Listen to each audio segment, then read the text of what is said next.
Hi, welcome back to the Swallow's Nest Homestead. I'm Erin, and today I'm going to take you on a tour of our food forest.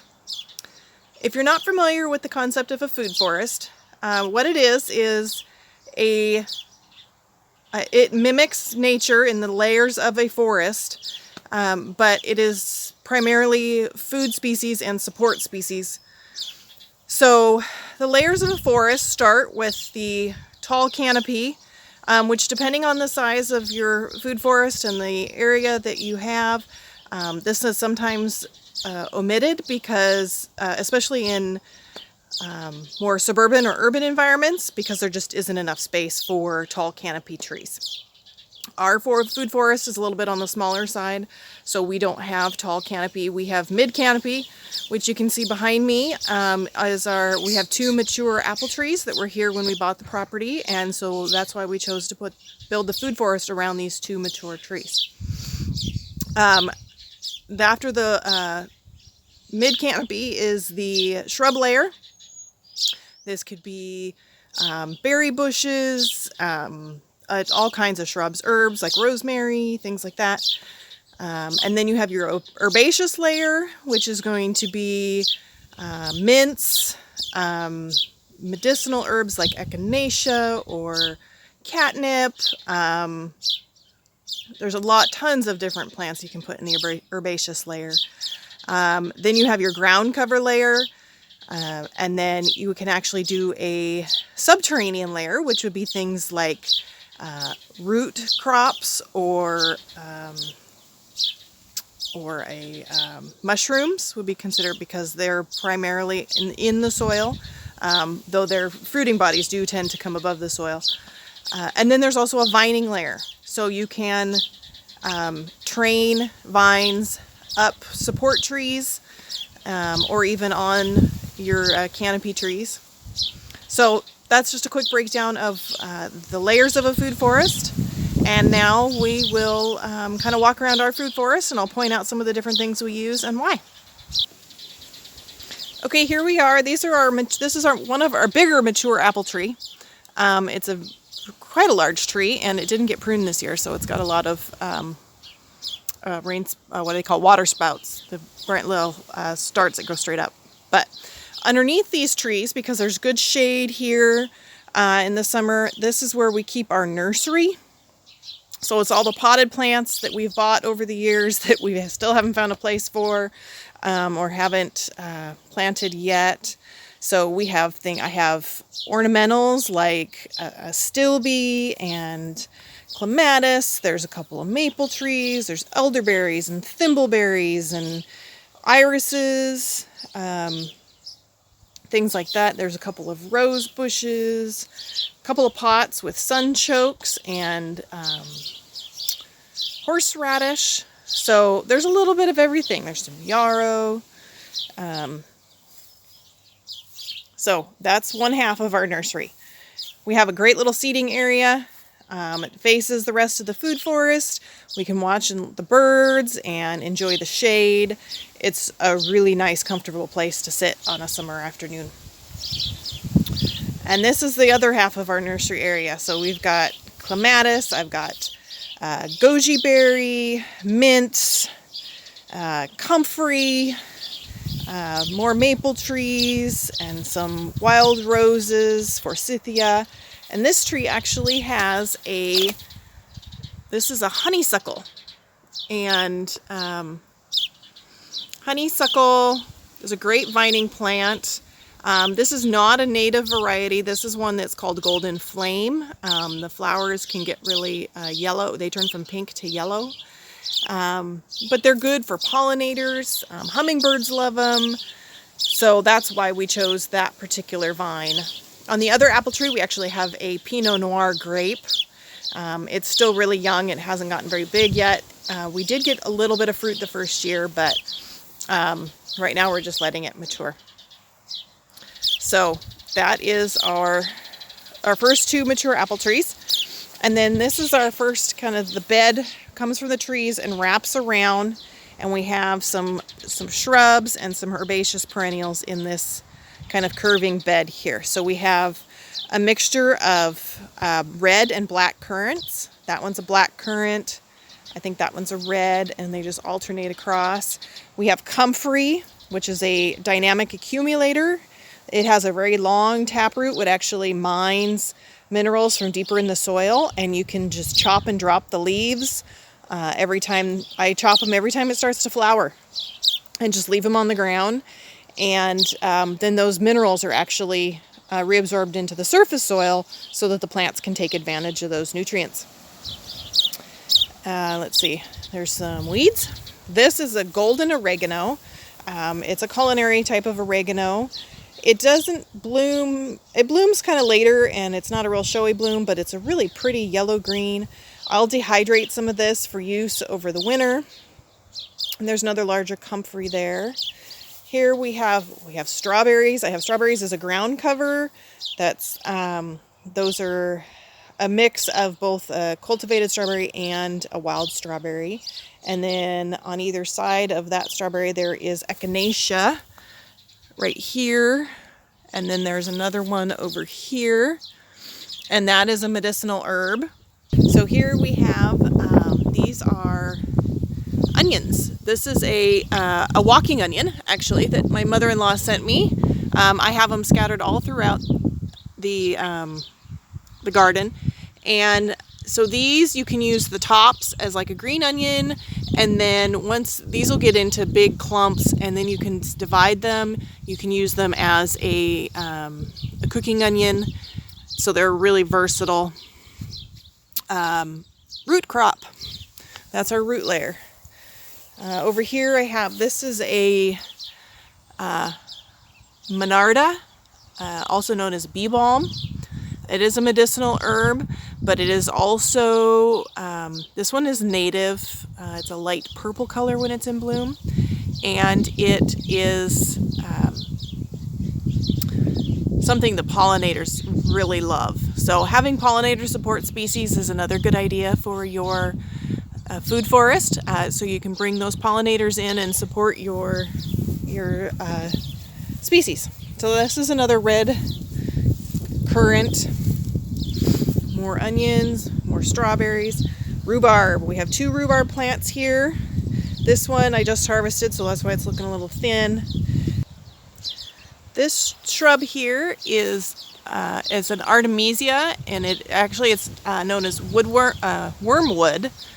It also happens to be the same plant that absinthe was made out of. I haven't done anything in particular with it. I just bought the start from an herbalist, and I need to find some great uses for it. Okay, this is the edge of our food forest, and this is a asparagus bed. We've had asparagus in here for about 3 years now, so it's starting to get pretty good production, but it really needs a little bit more nutrient. So our plan is to actually build this into a raised bed so that we can top it with compost. The raised bed will help keep the grass from creeping in on them, and then we will plant strawberries on the top to act as a ground cover to help suppress weeds, but then we also get a second crop out of our asparagus bed. And at each end of the bed is a lavender plant. Lavender is one of my favorite herbs. It's a great shrub. It fits in the shrub layer, but it flowers, it attracts pollinators, it is medicinal, it smells wonderful. It's probably one of the more versatile plants that I like to use. This bed next to it here, we have another currant. We have a little volunteer oak tree. The scrub jays actually like to plant oaks and filberts in our garden, and I'm not complaining. We just transplant them usually. The oaks we have to transplant before they get too big because they get a taproot that is pretty sensitive to being transplanted. So in this bed again we have strawberries, we have the walking onions, more comfrey, and then we also have, this is a lupine. It's a wildflower. This one was given to me, so I don't know if it's a cultivated variety or if it's a wild variety, but It is a member of the pea family, which means that it fixes nitrogen. Nitrogen fixing is a very valuable feature in a plant. Almost all plants in the pea family do fix nitrogen. So even things like your green beans, if you grow green beans or dry beans, things like that, those help fix nitrogen as well. So I'm hoping these will go to seed and spread all over the food forest and help feed nitrogen to a lot of the other plants in the garden, in the food forest. The nitrogen is what helps give plants, it's what they need for good green growth, leafy growth in particular. So it's a good way to support your plants. However, if you're dealing with, if you have too much nitrogen for things like fruiting shrubs and things like that, it can cause them to produce more green material than fruit if your nutrients are out of balance. So next is sage. This is a very pretty sage. It's just about to bloom. Whoops. And it's primarily culinary, but it's also medicinal. It's another great little shrub in the shrub layer to have in your food forest. And this guy over here that's growing out of its cage is a high bush cranberry. Now this is not the cranberry you typically see that you buy at the store. This is, those grow in a bog. This is actually a larger shrub, and the berries are a little more bitter. They're not real sweet, but they can be made into jams or wine or a variety of different things. And it looks like we'll actually might get a decent crop this year if we can keep the birds off of them. All right, on to the center, the heart of our food forest. This is just a really small little portion. Again, we have onions and comfrey. We have a bird bath, which obviously needs some cleaning out, but we love supporting the birds. The birds use the bird bath to bathe in and to drink from. In the summer, sometimes we'll put little flat rocks in there so that the bees can also drink out of it. But the birds do so much work on our behalf so to keep us from having to do it. So like I said, the scrub jays plant trees for us, and the swallows eat bugs. The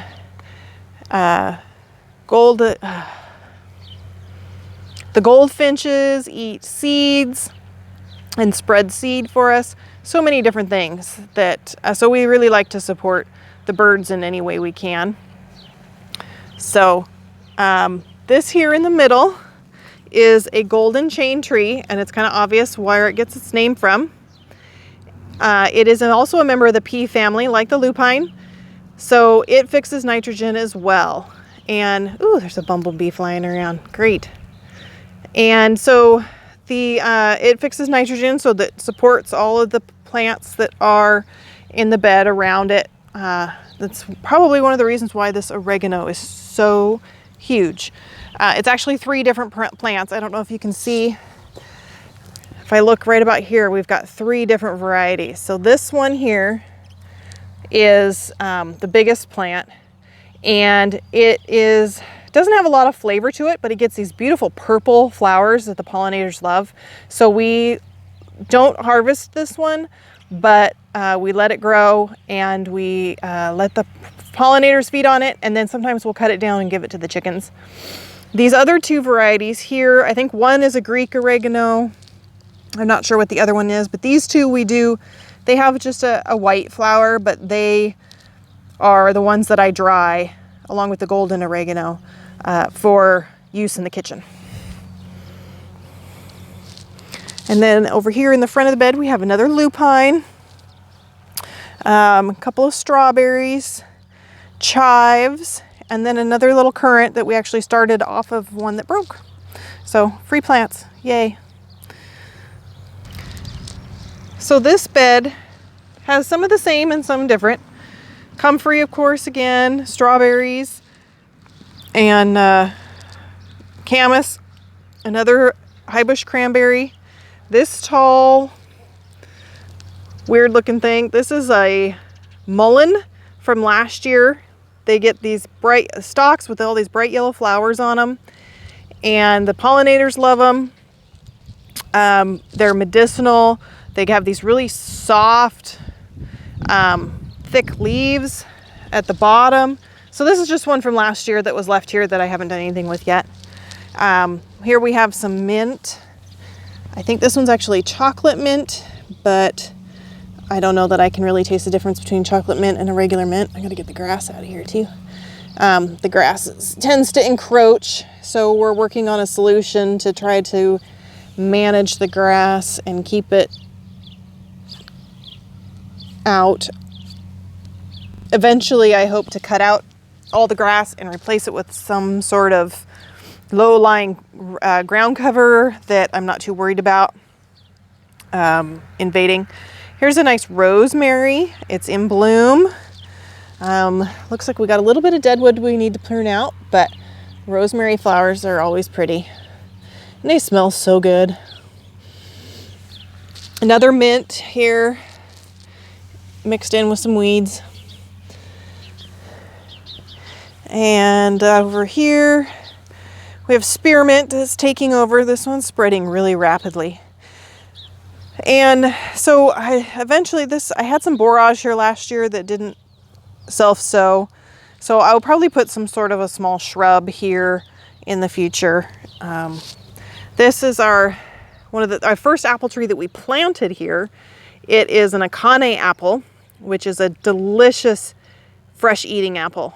It's not particularly long keeper, and it doesn't hold up well to baking, but it tastes delicious fresh. So, and this is a semi-dwarf tree, and it can be a very heavy producer. We got our first apples off of it last year, I think. And so it bloomed, and it looks like, yeah, we've got some apples. I don't know if doesn't look like it's going to be loaded though. Okay, now we're at the back of the food forest, and this is an elderberry that I planted earlier this year, and I'm hoping it will thrive here because it will get decent water, and eventually the tree behind me, the Akane that I just showed you, will shade it out in the hot summer sun. So elderberries tend to be an edge species. They like some sun, but they don't like really hot sun. So, or the partial shade is good, or filtered sun. So hopefully this one will do well. It'll get watered where it is really easily. So, and then we have these T-posts that we put up. This is one of our swallows' nests. And this is a double house that I bought, and it just sits on top of the T-post so that we can encourage the swallows to hang around. And underneath it is a row of caneberries. This end is Marion berries, and then the other end is raspberries. And so we have these wires to hold up the berries when they get taller. And then the post at the other end has the other birdhouse on it. All right, here's our bird feeder on another T-post, which we'll probably put more bird net houses on when we acquire them. But this is more caneberries. These are all thornless blackberries that were actually gifted to us by my husband's coworker. And so once these mature up a bit and we can get rid of the grass and that type of thing, we will start working on getting rid of the more invasive blackberries. But you can see the deer really like these, so we really need to figure out how to manage that. And then we have another apple tree. This is one we planted 2 years ago, I think. But this year is going to be the first year it's going to produce, and it looks like it's going to produce pretty well. I'm excited. Off the top of my head, I can't remember. It's either Gravenstein or Brayburn. Hopefully it will do well this year. All right, that ends the tour of our food forest. I hope you enjoyed the tour and learned a little bit about what makes up a food forest and maybe some ideas on how to design your own or add plants to add to your own food forest. Do you have ideas for a food forest? Do you have feedback for our food forest? Either way, I'd love to hear from you in the comments below. Don't forget to subscribe and we'll see you next week.